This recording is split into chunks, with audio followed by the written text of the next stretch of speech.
Today, we're joined by Dr. Stenehjem to give our COVID-19 update for the state of Utah. We're going to be talking about what's been happening since the last time we spoke and also go over some new information that's come out about different variants here in the States. Eddie, how are you doing? I'm good. Thanks for asking, Amanda. Of course.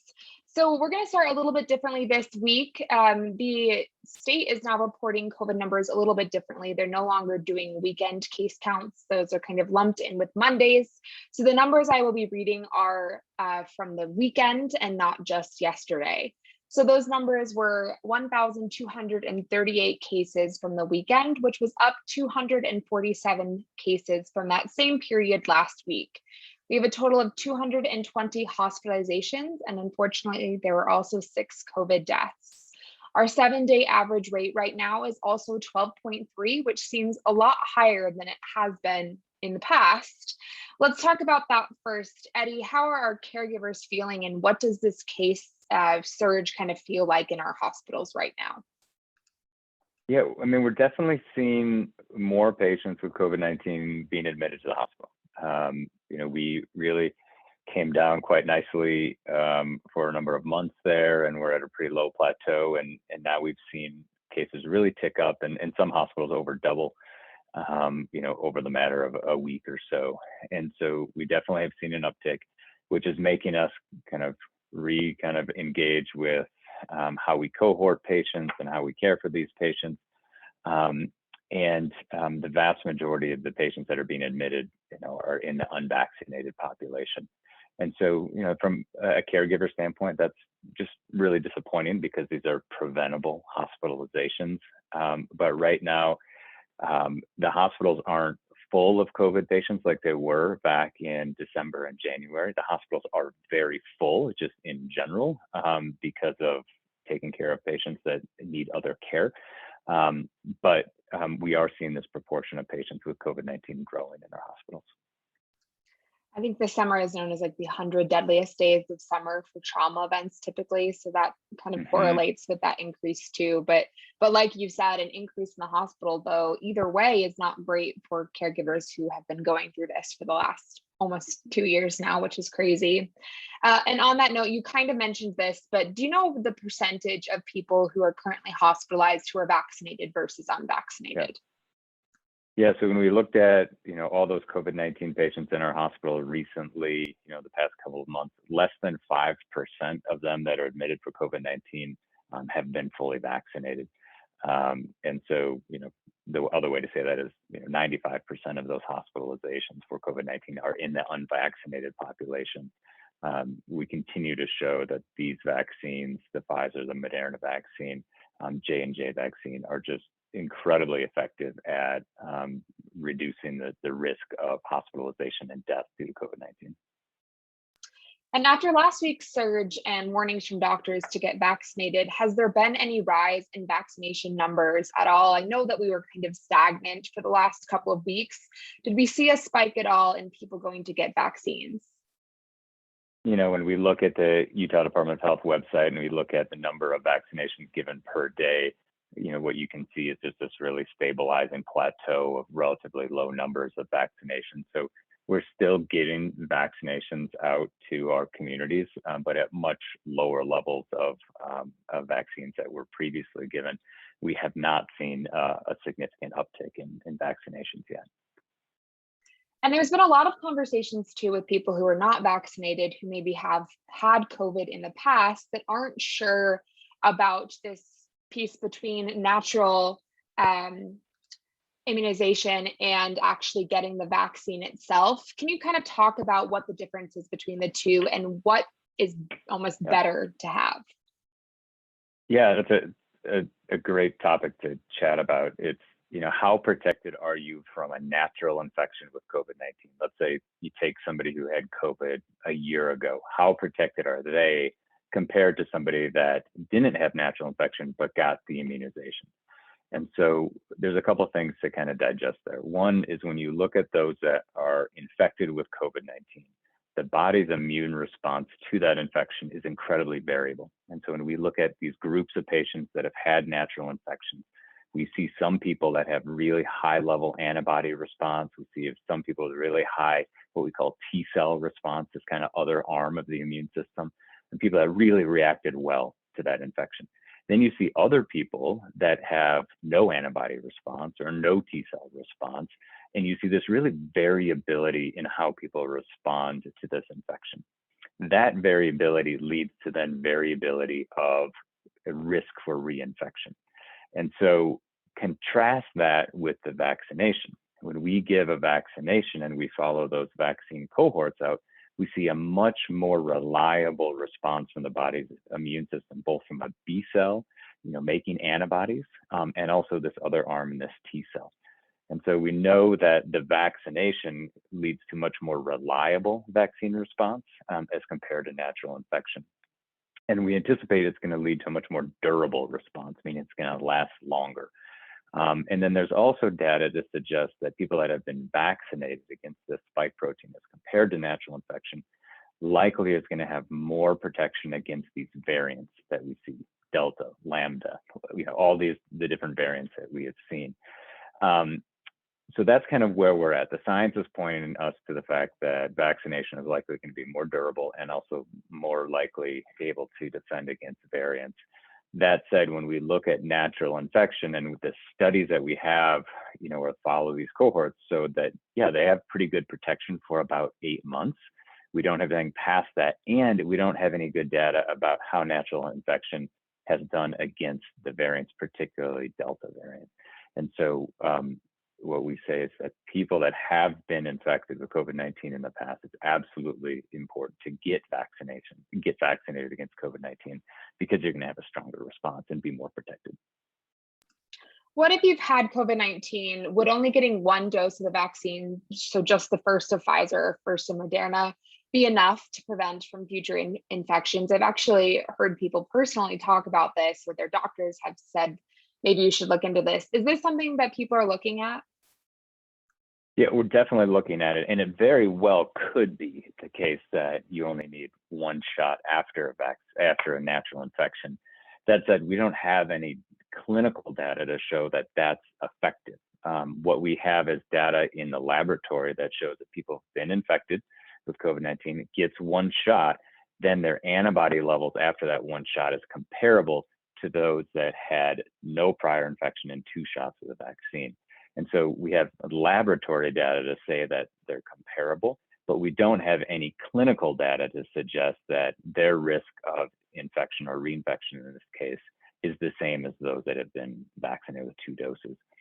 So I think the science is getting there, but before we would make this recommendation, and CDC hasn't made this recommendation as well, before we'd make that recommendation, we'd really want to know that there is clinical protection. We don't know that yet. And then the other challenge you have is that, do you have that same response in people that were asymptomatically infected with COVID? Asymptomatically infected with COVID probably don't have as much immune response, so then one dose of the vaccine may not work as well. So then you get into this variability of, well, what was your first infection like? And was that enough to kind of prime the immune system? And so, at this point, there's too many questions circling around this topic that we just would say absolutely get your 2-dose series as planned if you've had previous infection. Someone else just asked a question around that vaccinated population in our hospitals. Is that 5% figure for vaccinated individuals who are admitted to our hospital higher or lower than before the Delta variant existed? And have you noticed more breakthrough cases with hospitalization for any particular brand of vaccine as well? Really good question. And, the Delta variant really kind of hit Utah in kind of early May and really ramped up, and now it's a dominant virus, and now we're seeing hospitalizations go up. Compared to the number of hospitalizations that we had back in December and January, our hospitalization numbers are really low right now. And so what the question is asking is, what is the vaccine effectiveness against the Delta variant in terms of hospitalization, death, ICU status, admission to the hospital, ED, urgent care, et cetera? We don't have enough data yet. We don't have enough data endpoints to be able to answer that question here using our US-based data. There's going to be a couple things surrounding that question that's going to be tough to tease out. It's going to be waning immunity from the vaccine. Is that the issue? Or is it that we're seeing a Delta variant that's going to make the vaccine less effective? And so we're going to have to try to tease that apart. What we're seeing right now is that the percent that have been previously vaccinated in the hospital has stayed steady at about 5%, even as we see the epidemiology of the COVID-19 virus change.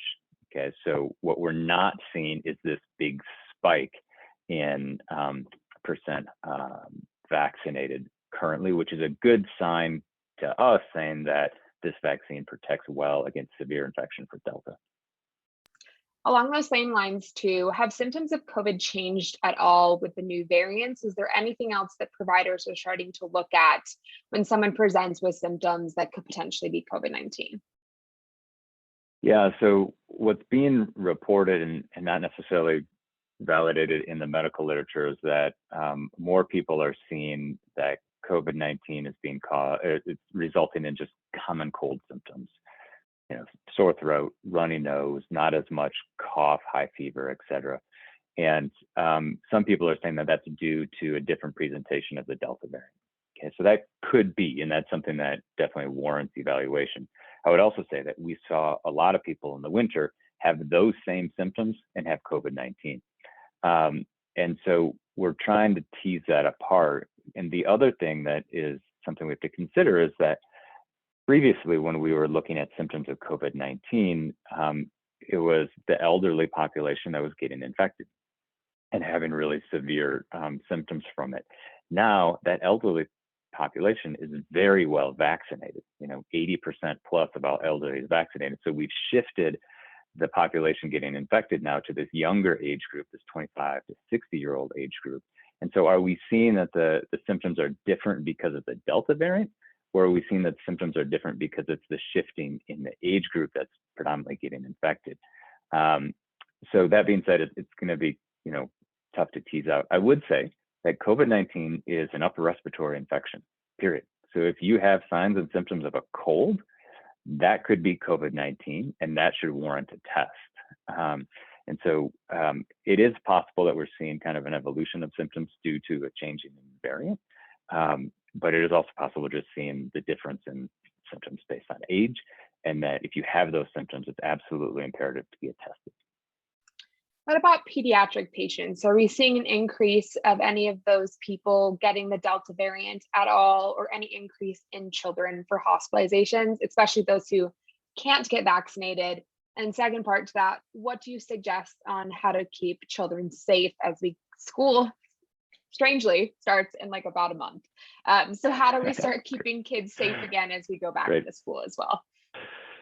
Right. You know, when you look at the demographics of COVID-19 across Utah, you do see, you know, an uptick in that 15 to 24-year-old age group, a milder uptick in that 1 to 14-year-old age group.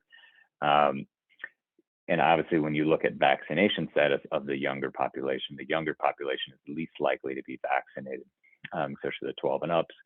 And we haven't got approval for the younger folks. We have not seen a big increase in hospitalizations at primary children's due to COVID-19, fortunately. There was a time in the past couple of months where they had no patients in the hospital with COVID-19, which was amazing. And now we see a couple, but not this huge spike. But when you do look at the data of individual people getting infected across our communities, that 15 to 24-year-old age group is increasing. But we're also seeing increases across other ages as well. So when you ask about how to keep people safe going back to school, if they're eligible for a vaccine, get vaccinated. I mean, that's the simplest kind of approach. And then, you know, we're obviously going to be looking at making sure that if students have signs and symptoms of COVID-19, that they don't go to school, that they stay home and look at alternative options. We're really going to be focusing on testing, making sure that we can test people that have symptoms.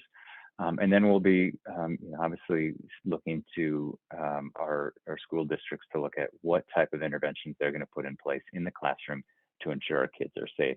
especially in the 12 and under that aren't eligible for the vaccine as of yet. Another question we just got was around if vaccinated people can transmit the virus, which you kind of mentioned that we are seeing vaccinated people, a very small percentage in our hospitals. Why can they transmit the virus potentially? And what does this mean for someone who's vaccinated versus unvaccinated, especially with most people not wearing masks if they're vaccinated at this point? And could this hinder the state's progress in actually reaching herd immunity if there's still vaccinated people getting COVID-19? Yeah, so keep in mind the vaccine isn't 100% effective at sterilizing immunity. When you look at the studies in terms of symptomatic infection, it's between about 85 and 95% effective. And so that certainly leaves people that can get infected even they've had the vaccine. And then when you look at the effectiveness of the vaccine in preventing infection, not necessarily disease or symptomatic illness, but actually just getting infected asymptomatically, it's still very good, but it's not 100%.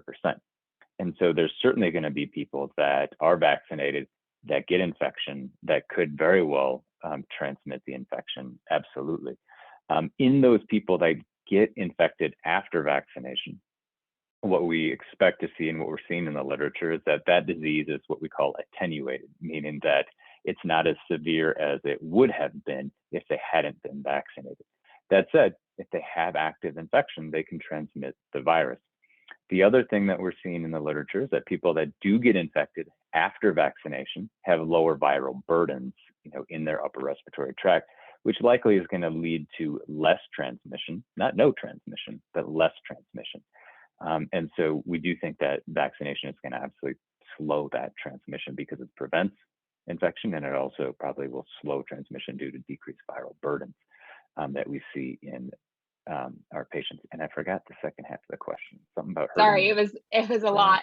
The last one was, do you feel like asymptomatic individuals could hinder the state's progress in reaching herd immunity potentially?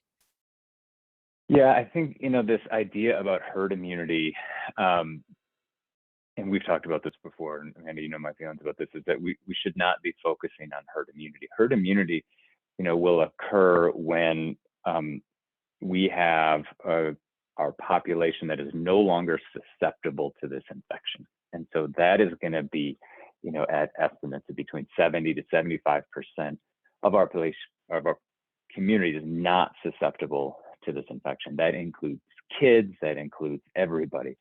In addition, we also don't know whether or not herd immunity is feasible. Herd immunity occurs when you have long-lasting protection. You think about, you get a vaccine and you're protected for 10 years. We don't have herd immunity against influenza. Right? Influenza changes from year to year. We have a vaccine that's effective in reducing severe illness, but that virus is constantly changing, which allows our communities to remain susceptible. And so they have to get vaccines every year. And so that may be the case for COVID-19, and the fact that we're seeing this vaccine or this virus change. We now have Lambda. That's going to be a continuous issue with this.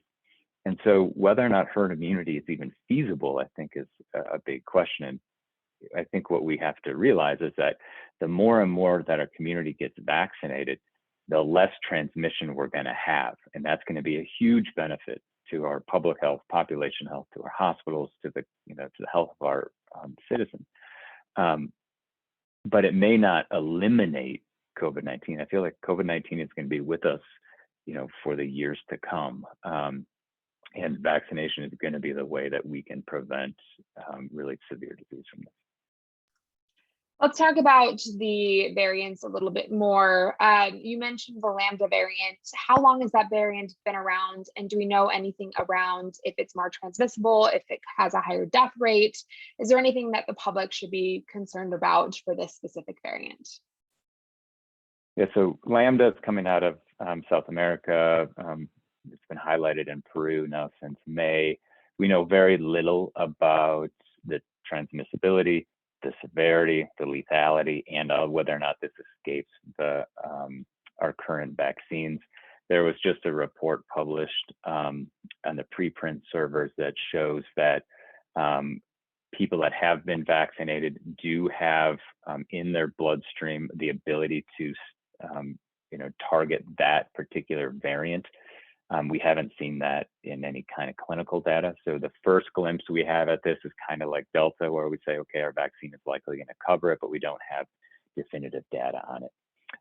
And so this is very early in terms of looking at outcomes due to Lambda, and particularly how well our vaccines cover it. We're obviously going to learn more, just like we have with Delta. But I think it really highlights something that just deserves mentioning, is that this is just a great example of how global health can impact our individual Utah public health. And so as long as we still have countries in the world that are poorly vaccinated, that has high rates of viral transmission, we're going to have the development of variants. And those variants can very well come to us here in Utah and cause issues. Just look at the Delta variant, look at Alpha variant. Those things came from different countries, came to the US, and now it's the dominant virus. And so as long as there's ongoing high rates of viral transmission across the world, we're going to see those variants hitting Utah. And we've already seen Lambda, in the United States. And so it just is another example why it's so important that vaccines get distributed throughout the world, and make sure that we get all of our communities across the globe vaccinated, because if we don't, we're going to continue seeing variants hitting Utah.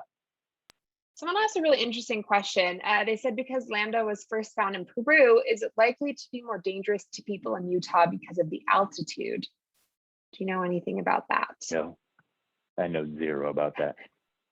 It's an interesting question, though. So I want to talk about boosters really quick. We've had a lot of questions around boosters. The first one I just want to touch on is Fauci and the CDC came out with their recommendations. Israel is currently doing something different, where they are allowing people to get a third boost if they are immunocompromised people. What are your recommendations? What are we seeing as far as boosters go? Is it something that we're going to need soon? Anything you want to give us on that? Yeah, so there's two reasons why you'd get a booster, and we'll just come back to this. So one, you'd get a booster because your immunity is waning. You've got the vaccine, and now your immunity wanes, and you need to boost your immunity to maintain a certain threshold. We don't know what that threshold is, but whatever that threshold is, that's why you'd get a booster, is to boost your immunity back up. And you'd use the same vaccine that you got previously. So that's the first reason.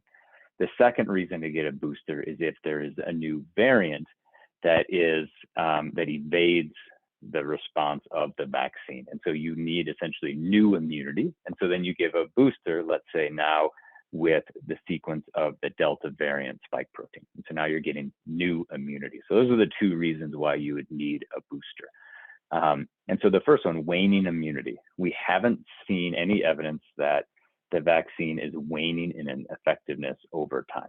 And so this is something that's going to be followed through these big clinical trials done by Pfizer, Moderna, and J&J. Keep in mind, they follow those patients out for 2 years. And so they're looking at those people that got vaccinated. And now everybody in those vaccine trials are vaccinated.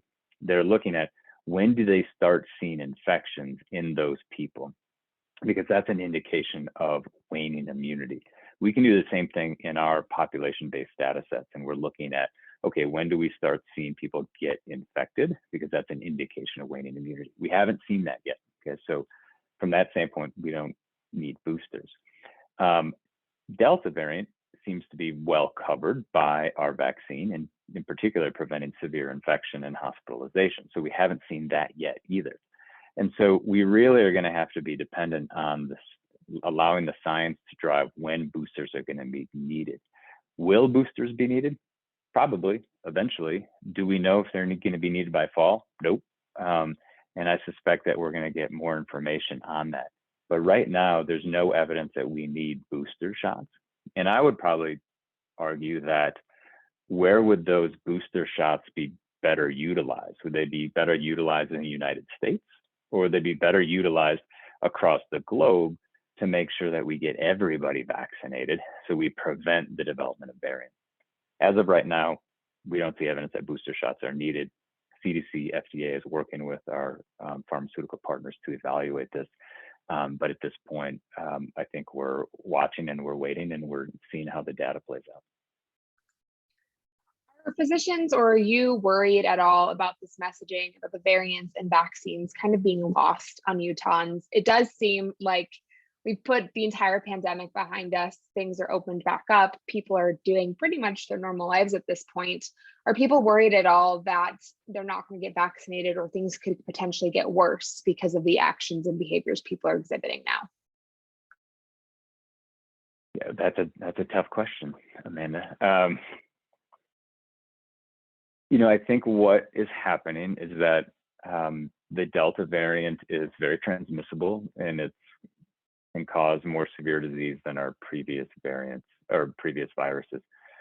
That virus will find our portions of the community that are not vaccinated.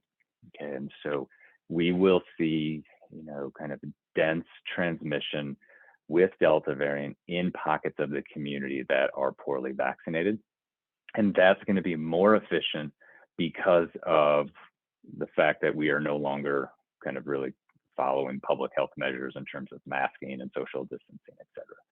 And so, what our current behaviors are doing is allowing Delta variant to really transmit through unvaccinated populations. And that's what's driving increased cases, and that's what's driving our increased hospitalizations. And so what has happened, not just in Utah, but across the US, is a shift from public health to individualized risk reduction strategies. So that's a mouthful. But originally we're saying, okay, this is public health. We're going to wear masks. We're going to socially distance. We're going to limit our contacts because we want to prevent the transmission of this virus. And now we've pivoted to say, we now have a tool that allows you to be protected against severe disease and even not severe disease, and that's vaccination. And so it is now your personal choice to get vaccinated or not. And if you get vaccinated, you don't necessarily need to follow those strict or public health precautions, but it's your choice. And what we're seeing now is that in those that choose not to get vaccinated, they're the ones at risk for severe disease. And their actions are going to then determine whether or not they're going to be at higher risk or lower risk of getting the infection. Another question that we received is around the wildfire smoke. And I feel like you addressed this last year too, because there were lots of fires last year as well. But is there any link between the smoke and COVID-19 symptoms? Could it potentially make it worse on someone who contracts COVID-19? It potentially could, especially those that have underlying lung disease. So people with underlying COPD have higher rates of exacerbations. And then if a concomitant COVID-19 infection were to occur during the same time, you potentially could hypothesize that you'd have a worse outcome. Maybe something where you could have managed at home, but now you're actually going to have to manage in the hospital because of kind of two hits in terms of the wildfire smoke and COVID-19. So I could definitely see that for sure, especially in those high risk susceptible individuals. There's also been this question, which has been asked a few times to different people, but have we seen any deaths that have been directly correlated to the vaccines here in Utah, or if you have any national data as well? No, I haven't heard of any deaths associated with the vaccines at all.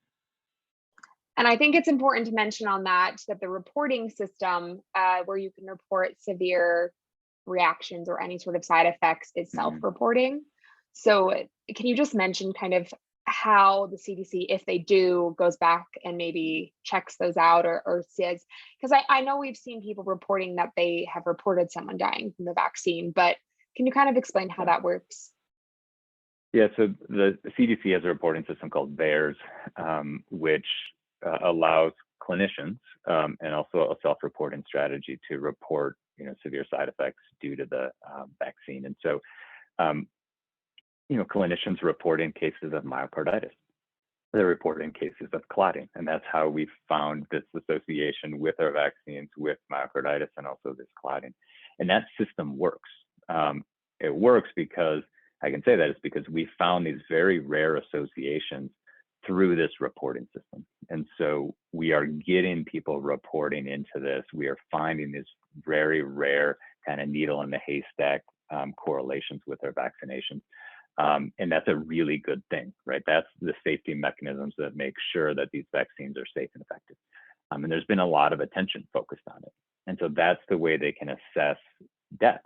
And so clinicians report in. Obviously, you can't self-report a death if you've died, right? But clinicians can. And there's been a big focus across Intermountain and across all healthcare organizations to report in any side effects that could be related to vaccination, death obviously being one of them. And we have not seen, any significant association with vaccination and death. And I would say that when you look at adverse events due to vaccines, they always fall in that first 2 months post-vaccine. And so we don't have, any kind of history of long-term side effects from vaccination. Those adverse events occur in the first 2 months after vaccination. And so by now, after millions and millions of doses have been given, we would have seen that association by now. Is there any last messages that you'd like to give before we take off for the day around vaccines or just COVID-19 in general? Yeah, I think there's a lot of talks of variants. There's a lot of talks of boosters. There's, all of these kind of lines of conversation that can get people confused. And our continued focus needs to be just strictly on vaccination. There's always going to be variants. Lambda is now up. There's going to be another, variant after that, named after the Greek alphabet. There's going to be, further discussion about boosters, and there's going to be controversies about when to give boosters. But the main focus of protecting our communities and protecting individual health and public health is vaccination. And vaccines are safe. People say, oh, they haven't been, fully studied. And, I think that's a valid concern, and, one that we can speak to in the fact that when you compare the amount of research and attention that has been put on these vaccines over the past, now over a year, it just dwarfs the amount of research that has been put into influenza vaccine over the past 10 years. Okay, so the intensity and the scrutiny of the vaccines recently over the past year has just been incredible. And so, yes, it doesn't have full FDA approval. That is likely coming very, very soon. That being said, the amount of data that we have in terms of safety and efficacy and effectiveness just is incredible, and being generated at this rate that is, you can't compare it to anything else. And so, I just would say it is a time for us to reassure the public that these vaccines are scrutinized heavily, and that they are well studied, and that it is a safe vaccine, and it's very, very effective. We continue to learn more, and the more we learn, the more we're going to share. But let's not get distracted with variants. Let's not get distracted with boosters. Let's focus at the task at hand, and that task at hand is getting more people vaccinated. Well, thank you for sharing all this great information. I think it's a great update for everyone to listen to. And if anyone watching has not been vaccinated yet and would like to find out where they can do so, you can go to intermountain.com/COVID vaccine. There is a list of resources that are available for vaccines, whether that's through a pharmacy, your doctor, or through state-run resources.